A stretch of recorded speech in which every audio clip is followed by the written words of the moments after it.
15-20 लोग एक साथ टूटे मेरे लड़के पे। क्या मैंने सब देखा मेरी आंखों के सामने यार, वो सब उस कैमरे में है।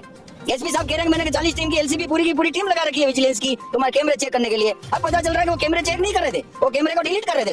નમસ્કાર મિત્રો, સ્વાગત છે આપણી યુટ્યુબ ચેનલમાં। તો દર્શક મિત્રો, ત્યારે ગોંડલની અંદર જે રાજકુમાર જાટ નામના વ્યક્તિનું ત્યારે જે રહસ્યમય તરીકે મોત થયું છે, તો હવે આની વચ્ચે મિત્રો રાજકુમારના પિતા રતનલાલ છે, એમનું મિત્રો પોલીસ વિશે અને સીસીટીવી ફૂટેજ વિશે મિત્રો ત્યારે સૌથી મોટું નિવેદન સામે આવ્યું છે।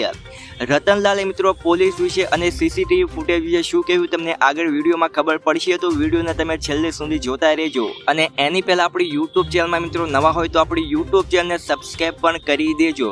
તો અત્યારે મિત્રો રતનલાલે એવું કીધું છે કે અત્યારે જે પણ પોલીસે મિત્રો આપણી સામે જે જયરાસિંહ બાપુના ઘરના સીસીટીવીના ફૂટેજ દેખાડ્યા છે, તો આ પૂરા સીસીટીવીના ફૂટેજ નથી। રતનલાલે એવું કીધું કે મેં મારી સગી આંખે જોયું છે, જ્યારે પણ આ ઘટના બની હતી તો મારા દીકરા ઉપર લગભગ 10 થી 15 લોકો તેની ઉપર તૂટી પડ્યા હતા। મારા દીકરાને ખૂબ જ મારવામાં આવ્યો હતો અને 10 થી 15 લોકો તેની ઉપર તૂટી પડ્યા હતા અને મેં મારી આ સગી આંખે જોયું છે।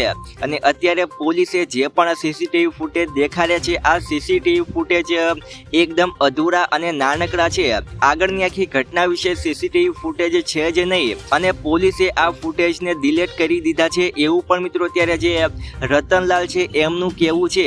આની પહેલા મિત્રો પોલીસે જે ફૂટેજ જાહેર કર્યા હતા એની અંદર મિત્રો આપણને દેખાતું હતું કે જયરાસિંહ બાપુના ઘરે રાજકુમાર જાટ અને જે ગણેશ ગોંડલ હતા તે મિત્રો કંઈક બેસી અને વાતચીત કરી રહ્યા હતા, એટલા જ મિત્રો આપણને ફૂટેજ દેખાડવામાં આવ્યા હતા। પરંતુ મિત્રો ત્યારે જે રતનલાલે વાત કરી છે, જેમ કે એમને એવું કીધું કે મારી સગી આંખે મેં જોયું છે કે રાજકુમાર ઉપર લગભગ 10 થી 15 લોકો તૂટી પડ્યા હતા અને આ ફૂટેજ અત્યારે લોકો સામે જાહેર કરવામાં આવ્યા જ નથી ને આ ફૂટેજને અત્યારે ડિલીટ કરી દેવામાં આવ્યા છે, એવું મિત્રો ત્યારે રતનલાલનું એક નિવેદન છે એ પણ મિત્રો અત્યારે સામે આવ્યું છે।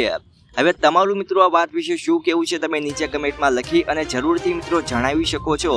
તો આજ માટે આપણે આટલું જ રાખીએ છીએ। વિડીયો તમને ગમે હોય તો એક લાઈક કરી નાખજો અને આપણી યુટ્યુબ ચેનલમાં મિત્રો નવા હોય તો આપણી યુટ્યુબ ચેનલને સબસ્ક્રાઈબ પણ કરી દેજો। તો મળીએ નવા વિડીયોમાં।